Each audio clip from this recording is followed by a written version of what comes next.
বিরতির পর ফিরে এলাম আজকের বাংলাদেশে। হিমেল যেটা জানতে চাচ্ছিলাম যদি আমি বলি যে মানে আসলে এটা নিয়ে আমার আগ্রহের ক্ষেত্রটা কিভাবে তৈরি হলো সেটা থেকে একটা উত্তর পাওয়া যাবে। যে আমি যখন মাস্টার শেষ করে পিএইচডিতে করার জন্য বাংলাদেশের কবিতা উত্তর ঔপনিবেশিক কণ্ঠস্বর এই শিরোনামে আমি কাজ করছিলাম। তো তখন আমি খেয়াল করে দেখলাম বিভিন্ন গবেষণা আমাদের যেসব বাংলাদেশের কবিতা নিয়ে যেসব গবেষণা হয়েছে, তো আমার একটা প্রশ্ন তৈরি হলো ভেতরে যে আসলে বাংলাদেশের কবিতা আমি বলছি, কিন্তু সেই কবিতা নির্বাচনের ক্ষেত্রে বা যেসব সংকলনগুলো বের হচ্ছে, গবেষণাগুলো, গ্রন্থগুলো আছে, সেখানে আলোচিত হচ্ছে কেবলমাত্র শহুরে নাগরিক কবি, শিক্ষিত কবি শ্রেণী। তাহলে এই যে গ্রামগঞ্জে হাজার হাজার কবি ছিল বা এখনো আছে, এখন সংখ্যা হয়তো কমে গিয়েছে, কিন্তু তাদের সৃষ্টিগুলো তাহলে কি? এগুলো কি কবিতা না? মানে এই প্রশ্নের অনুসন্ধানে গিয়ে আমি তখন বুঝতে পারলাম যে এর ভেতর বড় ধরনের একটা রাজনীতি তৈরি হয়ে গিয়েছে, এবং সেই রাজনীতিটা হচ্ছে ঔপনিবেশিক মনস্তত্ত্ব। অর্থাৎ মানে ইংরেজ আসার পর তারা যে মধ্যবিত্ত শ্রেণীটি নির্মাণ করেছিল, তাদের মানসিকতার ভেতর মানে ঢুকিয়ে দেওয়া হয়েছিল যে ইংরেজ হচ্ছে, ইংরেজদের শিল্প, সাহিত্য, দর্শন এইগুলো হচ্ছে আদর্শ। এবং সেইভাবেই কিন্তু আমাদের এই মধ্যবিত্ত শ্রেণীটি বিকশিত হয়েছে, তারা সেটাকে আদর্শ মেনে নিয়েছে। বাংলাদেশ পর্বে এসেও ঠিক একই ঘটনাটি ঘটেছে, যে কারণে ওই মাটির সঙ্গে যে সুর মিলে আছে, যে মধ্যযুগের কাব্যধারা থেকে বিবর্তিত হয়ে যে পুঁথি বা পথকবিতার ধারাটি এখনো বহমান, সেটিকে আমরা ওই উপেক্ষা দৃষ্টিতে দেখতে শিখেছি। কারণ আমাদের ইংরেজরা বলেছিল, তারা দেখিয়ে দিয়েছিল যে তোমরা যা লিখছো এটা অমার্জিত, এটা অশ্লীল, এটার মধ্যে কোনো শিল্পবোধ নাই, ইত্যাদি ইত্যাদি।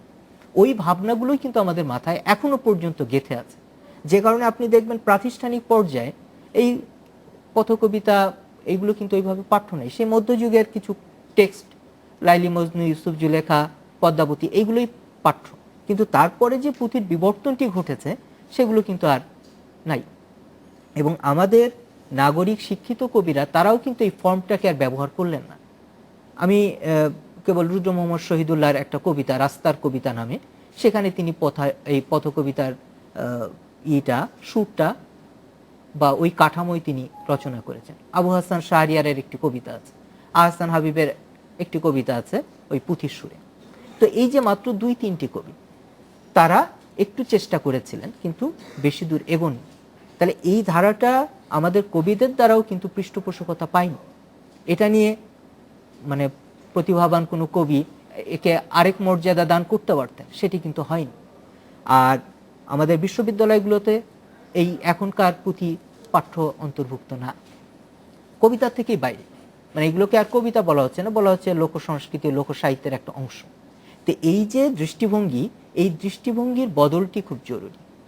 অথচ আমাদের প্রত্যেকের কিন্তু এক ধরনের শ্রুতি অভ্যস্ততা আছে। পুঁথির এই সুর শুনলেই আমি নিজের চোখে দেখেছি, কাব্য কামরুল যখন পাঠ করছে, লোক একদম সঙ্গে সঙ্গে জড়ো হয়ে যাচ্ছে। কারণ আমাদের শৈশবে প্রত্যেকের কিন্তু এই ধরনের অভিজ্ঞতা আছে, এই পুঁথির সুরের সঙ্গে আমাদের একটা আত্মার টান তৈরি হয়ে গিয়েছিল। কিন্তু আজকের যে প্রজন্মটি, নতুন প্রজন্ম, তারা তো এই টানটি অনুভব করবে না। তাহলে এর জন্য প্রয়োজন হচ্ছে একে পৃষ্ঠপোষকতা দেওয়া। বাংলা একাডেমি মানে একটা সংখ্যা করেছে ভাট কবিতা নামের, এরপরে বিলু কবির একটা সংগ্রহ করেছেন, আমাদের হাবিবুল্লাহ পাঠান তিনি পথকবিতার একটা সংগ্রহ করেছেন ভাট কবিতা নাম দিয়ে। এবং আমি আমার গবেষণার মধ্য দিয়ে প্রায় 500-র মতো পুঁথি আমি সংগ্রহ করেছি, যেটি এই আগামী বছর জুনের মধ্যে হয়তো বের হবে মধ্যমা প্রকাশনী থেকে। তো এটি একটা গুরুত্বপূর্ণ কালেকশন হবে, যে আমাদের এ যাবৎ বাংলাদেশ পর্বে যেসব পুঁথি হয়েছে, বিষয় বৈচিত্র্য, নানা বিষয় নিয়ে লেখা হয়েছে, সেগুলোর একটা সংকলন। তো এই সংকলন করে এটাকে মানে আমরা যেটা বলা যায় যে সংরক্ষণ করলাম, কিন্তু এই ধারাটিকে এগিয়ে নিয়ে যাওয়ার জন্য কবিদেরকে সচেতন হতে হবে। রাষ্ট্রীয় পর্যায়ে যারা বিভিন্ন পরিকল্পনা গ্রহণ করেন, তারা এই মাধ্যমটিকে কিভাবে প্রসারিত করবেন সেটি নিয়ে ভাবার দরকার। এবং যারা এই পুঁথি কবিতা লিখছেন, তাদেরকে আর্থিকভাবে অন্তত সহায়তা দিয়ে তারা যাতে এই ধারাটি বহমান রাখতে পারে।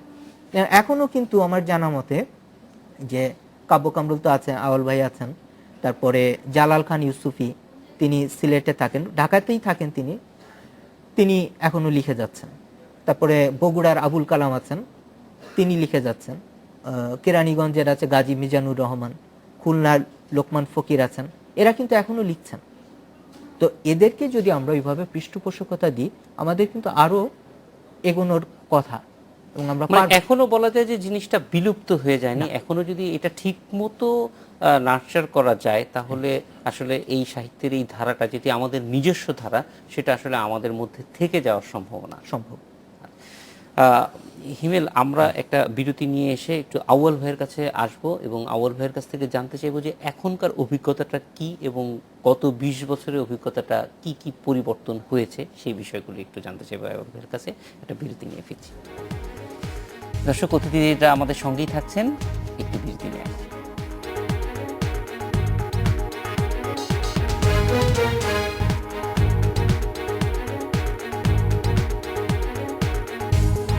বিরতির পর ফিরে এলাম আজকের বাংলাদেশে।